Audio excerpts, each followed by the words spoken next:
আমি মনে করি আমাদের দ্বিতীয় মহাসম্মেলন লিসবনে অনুষ্ঠিত হলো আজকে। আমরা সন্তোষজনকভাবে বিভিন্ন দেশ থেকে এই সম্মেলনে যোগদান করেছে। আমরা এতটুকু আশা করি নাই। আমরা মনে করি এই সম্মেলনের মধ্য দিয়ে আইবার লক্ষ্য উদ্দেশ্যকে আরও সুসংগঠিত করার যে প্রয়াস সেটাকে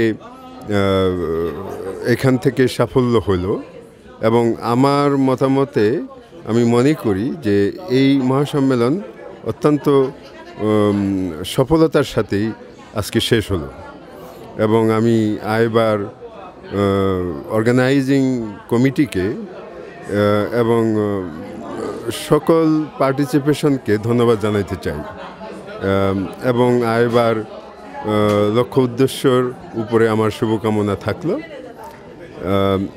এই আমি বলতে চাই আর কি। এবং আমরা ভবিষ্যতে এই আইবার লক্ষ্য উদ্দেশ্যের উপরে সকলে মিলে কাজ করব সে আশা ব্যক্ত করি।